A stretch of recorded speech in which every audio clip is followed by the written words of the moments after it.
Hello and welcome to VNA News Daily Bulletin. Coming up next, we have your top stories. Asian Banker Summit 2016 opens in Hanoi. Apparel and footwear exporters enjoy upbeat turnover.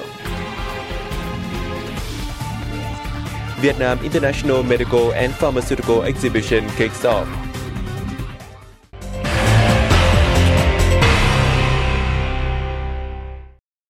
The Asian Banker Summit 2016 officially opened in Hanoi on May 11th. In attendance at the summit were more than 1,000 delegates from financial institutions and commercial banks of over 30 Asian countries and developed nations around the world. This is the second time Vietnam has hosted the Asian Banker Summit, showing the international community's acknowledgement of dynamic development of Vietnam's economy and its banking sector in particular, especially amidst fluctuations and slow recovery of the regional and world economies.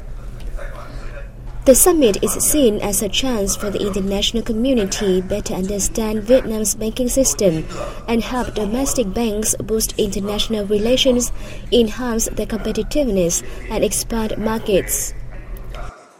Addressing the event, Vietnamese Prime Minister Nguyễn Xuân Phúc held the summit's theme of new breakthroughs, reflecting the long-term vision and the resolve to accelerate innovation towards a dynamic and effective financial community. The government of Vietnam will continue to comprehensively renovate the economy and consistently pursue the targets of curbing inflation, stabilizing macroeconomy, stepping up economic restructuring in combination with changing the growth model, enhancing productivity, and improving the economy's competitiveness for international integration towards sustainable development.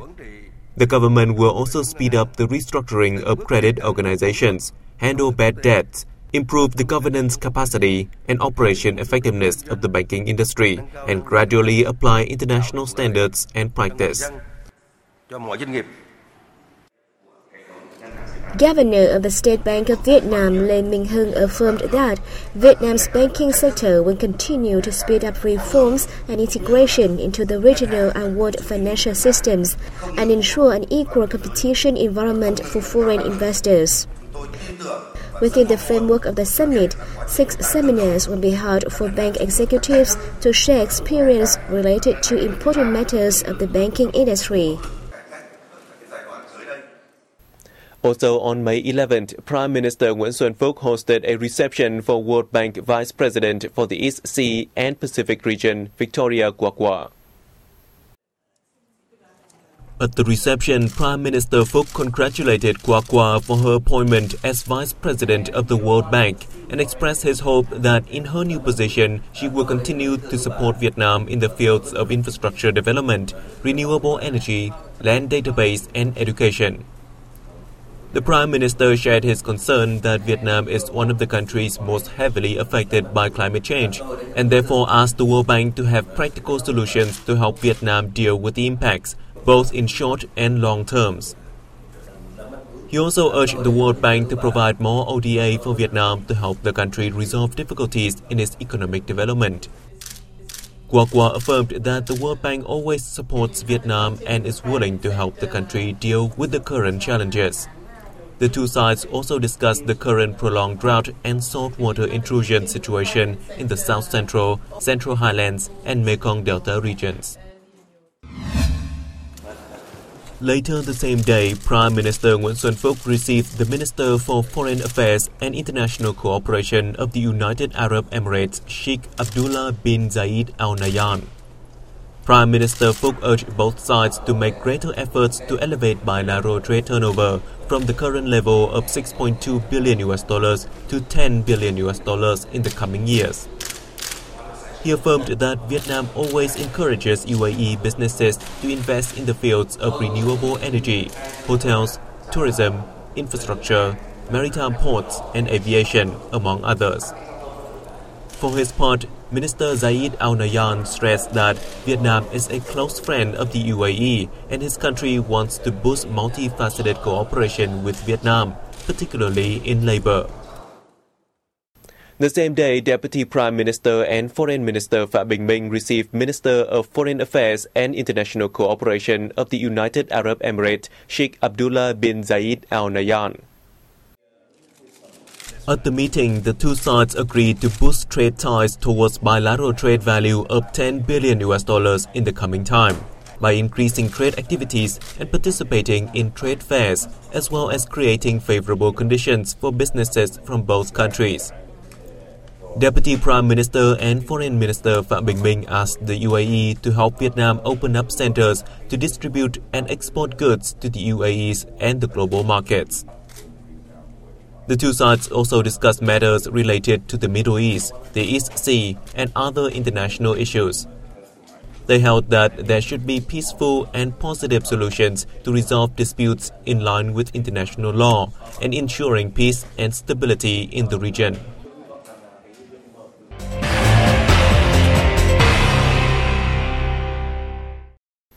A group of foreign diplomats will go on an expedition to Sơn Đông, the world's largest natural cave in Quang Binh Province. Join us to take a look. The group of foreign ambassadors to Vietnam, a UNESCO representative and U.S. Assistant Secretary of State landed in the central province of Quang Binh on May 11 to embark on their adventure inside Sơn Đông Cave.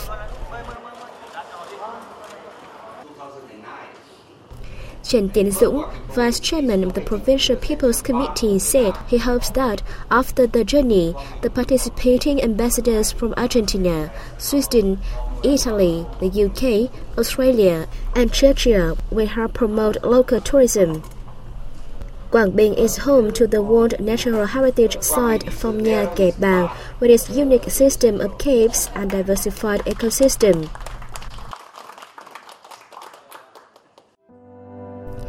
Sơn Đông is located in Phong Nha Kẻ Bàng National Park in Bố Trạch District. Formed between 2 and 5 million years ago, the cave is more than 200 meters high, 150 meters wide, and approximately 5 to 6.5 kilometers long.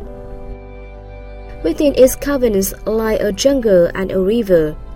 The cave is large enough to fit 40-story skyscraper inside. The cave was classified as the largest in the world by the British Cave Research Association. In 2015, Quang Binh welcomed approximately 3 million tourists, and the figure is expected to reach 3.5 million in 2016. The garment, textile, and leather footwear sectors brought home $10.5 billion from exports in the first 4 months of this year. The following report will provide more details. Of the total, the garment textile sector raked in $6.82 billion, a year-on-year increase of 6.2%. The Vietnam Textile and Apparel Association said most orders sealed in the period came from major markets, including the US, the EU, the Republic of Korea, and Japan. Overall export revenue increased, but the value of orders remained unchanged. According to the Ministry of Industry and Trade, a number of apparel producers have secured enough orders for production until the end of the second quarter. Others even have enough work for the entire year. Meanwhile, the leather footwear industry earned $3.68 billion from exports between January and April, up 4.8% compared to the same period last year. The Vietnam Leather and Footwear Association said many firms operating in the sector are ramping up production to fill export orders in May and June. The 23rd Vietnam International Medical and Pharmaceutical Exhibition kicked off in Hanoi on May 11th, drawing 350 enterprises from 30 countries and territories worldwide. On display at 450 booths are a wide range of advanced pharmaceutical products, medical equipment, and medical service packages. We would like to introduce Chinese high-quality medical products to Vietnamese customers. Our latest product is breast milk analyzer, which has been sold well in many markets, including the US and China. We hope to find distributors or importers to distribute Taiwanese electronic medical equipment in Vietnam. A number of photo exhibitions, workshops, exchanges, and blood donations will be held during the exhibition, which is organized by the Ministry of Health in collaboration with the Vietnam Medical Products Import-Export Joint Stock Company and Vietnam Advertisement and Fair Exhibition Joint Stock Company.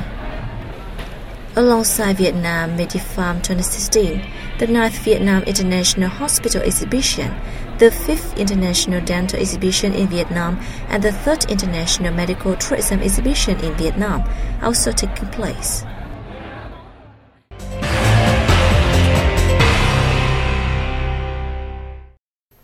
MasterCard ranked Vietnam 5th in its Women's Advancement Index for Asia Pacific with a score of 64.2 out of 100. More details coming up next. The index tracks the progress of women across 18 countries in the region towards gender parity, based on employment, workforce participation and regular employment, capability, secondary and tertiary education, and leadership, business owners, business leaders, and political leaders. Vietnam gained 95.3 points in the capability category, 82.6 points in employment, and 33.6 points in leadership.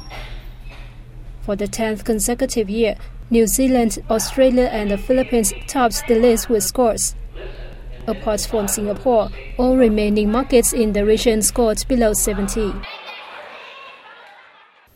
As many as 33,600 Vietnamese laborers worked abroad in the first 4 months of this year, accounting for 33.69% of the yearly target. The Ministry of Labour, Invalids and Social Affairs said that there were more than 10,400 Vietnamese people who worked abroad in April. Taiwan remains the largest market for Vietnamese laborers in the period, with 4,991 workers. It was followed by Japan, the Republic of Korea, Saudi Arabia, and Malaysia. From the outset of this year, growth has been seen in the export labor market, with opportunities for Vietnamese workers in new markets such as Thailand and Australia. This year, a maximum of 200 Vietnamese laborers are expected to get visas for visiting and working in Australia for 12 months. Thailand also allowed 10 Vietnamese enterprises to send laborers to work in the country's fishing and construction sector in 2016. The Republic of Korea is set to receive 3,500 Vietnamese workers this year. No case suspected of carrying Zika virus has been detected in Ho Chi Minh City's District 7 since a Korean woman was found with the virus on her return home from the city. The Municipal Preventive Medicine Center said it has not detected any suspected Zika cases in the past month, both at the patient's residence and workplace. From April 10th to April 30th, 2016, the patient worked at the Korean International School in District 7 and registered her temporary residence in the same district. After being bitten by mosquitoes, she broke out in a rash on April 28th.